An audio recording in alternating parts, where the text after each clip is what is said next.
এবার একটু খেয়ে দেখবো কেমন টেস্ট হলো আমার পমফ্রেট কারির। তো একটু মাছ কেটে নিলাম একটু ভাতের সাথে, এবারে মেখে খাবো।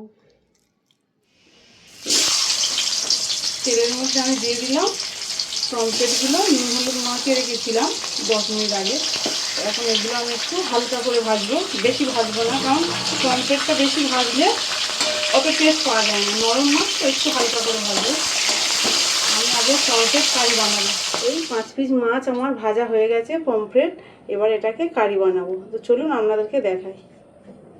পেস্টটা আমি এখন দিয়ে দেবো। এই পেস্টের মধ্যে আছে পেঁয়াজ, রসুন আর কাঁচা লঙ্কা। তো এটা এখন আমি এই তেলের মধ্যে দিয়ে দেবো। এই পেস্টটা আমি এখন এই মাছ ভাজার যে তেলটাই ছিল ওই তেলের মধ্যে দিয়ে ভালো করে নাড়াচাড়া করে নেব।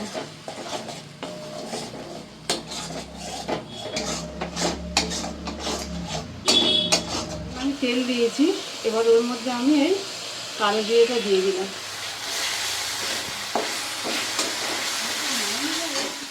আমি এতে এবার স্বাদ মতো একটু নুন দিয়ে দিলাম।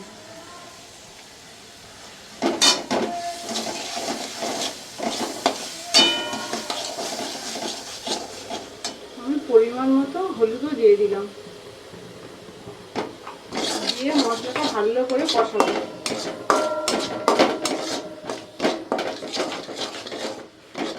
আমি এবার একটু কাশ্মীরি লঙ্কার গুঁড়ো দিয়ে দিলাম এর মধ্যে, দিয়ে মশলাটা ভালো করে কষাতে হবে।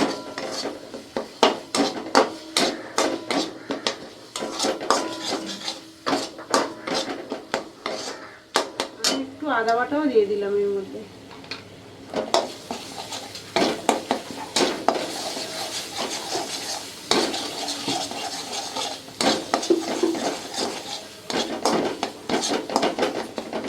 অল্প একটু জল দেবো, দিয়ে মশলাটা ভালো করে কষাবো। আমি একটা টমেটো কুচিয়ে রেখেছিলাম, সেটা আবার দিয়ে দেবো এই মশলার সাথে, দিয়ে ভালো করে মশলাটাকে কষিয়ে নেব। যতক্ষণ না টমেটোর কাঁচা গন্ধটা যায় ততক্ষণ আমি ভালো করে কষাতে থাকবো।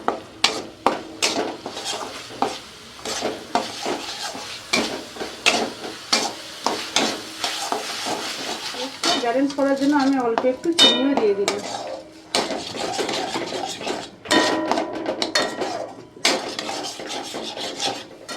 মশলাটা ভালো করে কষানো হয়ে গেছে, আমি এর মধ্যে এবার একটু জল দিয়ে দেবো।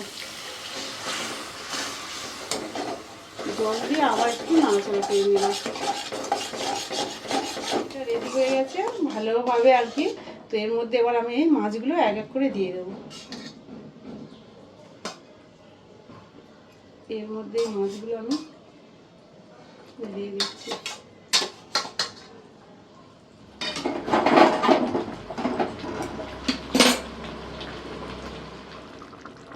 আমার রেডি হয়ে গেছে পমফ্রেট কারি। এবার উপর থেকে আমি একটু ধনেপাতা আর কাঁচা লঙ্কা ছড়িয়ে দেবো, দিলেই তৈরি হয়ে যাবে। এবার গরম গরম ভাতের সাথে সার্ভ করবো। তো আপনারা বলুন তো আমার পমফ্রেট কারিটা কেমন হয়েছে।